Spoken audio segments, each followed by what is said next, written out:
video assessment 41. So we're looking at joint range of motion. I've got my client here, Rosie Ulinatova, and she is going to be doing some flexion, extension and abduction of the shoulder joint, as well as flexion and extension of the hip joint. And I'll be measuring her range of motion with the goniometer and determining whether that's normal, excessive or restricted.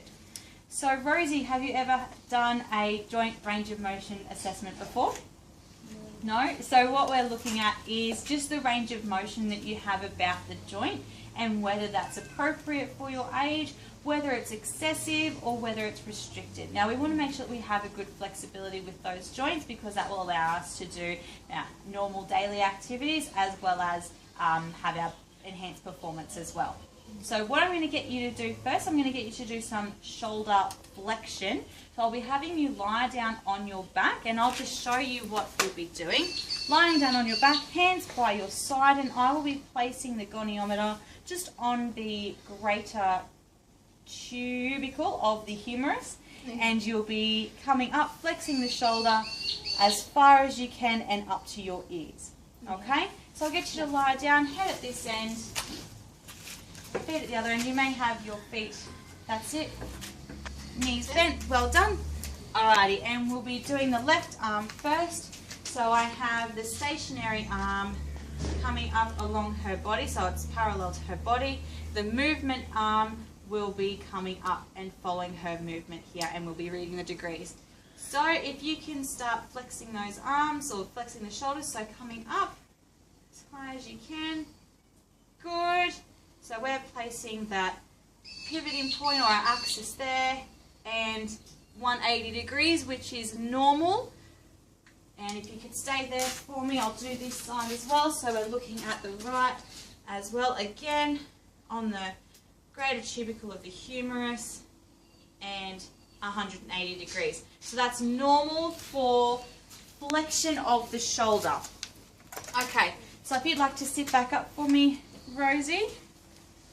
180, 180 and normal, which is good. Okay, we are now going to do abduction. So I'm going to get you to sit your bottom right on the edge of that for me. Your hands are going to be by your side. Now we're going to abduct the shoulder, which is taking them away from the sides. And again, trying to get them as close to your ears as possible. Okay? Yep. So if you can do that for me. Good. So we're looking at, from here, again, we have got 180 degrees of shoulder abduction on the left side. And then we've got, here, and 180 degrees of shoulder abduction on the right side. So 180, 180 and normal. Now, the last one for the shoulders, we are looking at shoulder extension or hyperextension. You'll be lying flat on your tummy, again, head down this end. And what I would like to see is those shoulders or those arms coming up as high as you can. And I'm going to measure the angle between the body and the arm. Alright, so I'll get you to lie down for me. Good girl. Alright, just lying down here for me. Lying down. I'll just find that greater tubercle. There we go. So we have our stationary arm again. It's going to be in line with the body. Our axis is going to be on that greater tubercle of the humerus. And just do your extension of the shoulder joint for me, both arms. That's it. So we have got from there, excellent, a 60 degrees, and just hold there for me. 60 degrees. We actually have slightly less in our right arm, closer to 50 degrees. Alright, that's fine. So it's a little restricted on the right side. So I've got 60 degrees on the left and 50 degrees on the right. So it's slightly restricted on the right hand side. Alrighty, we are now going to be doing some hip flexion and extension. So with our hip flexion, let me get you to lie down on your back for me, and you'll be lifting your leg one at a time as high as you can. Lying down for me. And this time we're looking for the greater trochanter of the femur, which is just here on the hip. So you'll just need to ask your client if you can feel for that greater trochanter. That will be your pivot point. So Rosie, what I'm going to need you to do is lift up the right leg first. That's it, good girl. And you want to have the pivot, the stationary arm just in line with the floor. And that'll come up now. We're looking for, well done.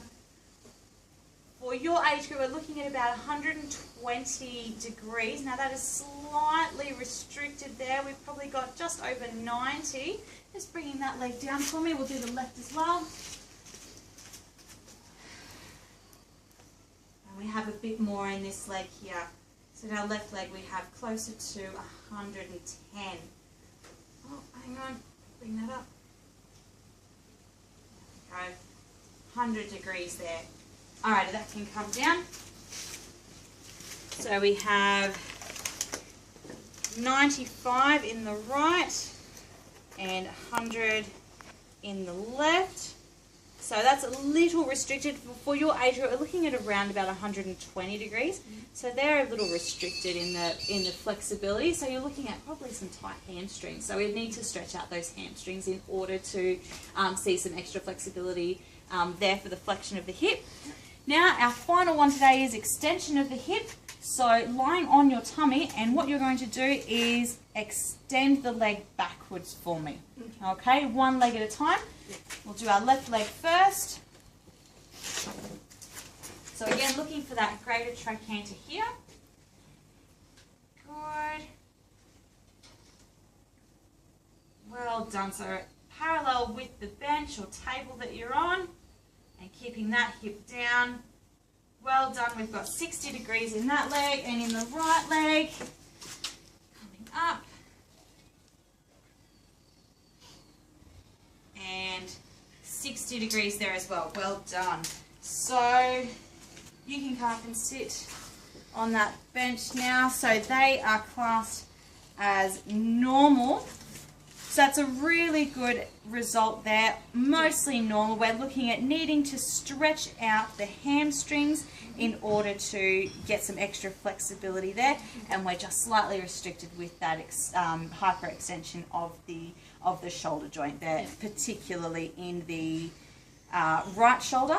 However, it's not excessive. It is only it's not excessively restricted. It's just a little bit, only 10 degrees off the expected. Okay, well done there, and that concludes our joint of range of motion assessment.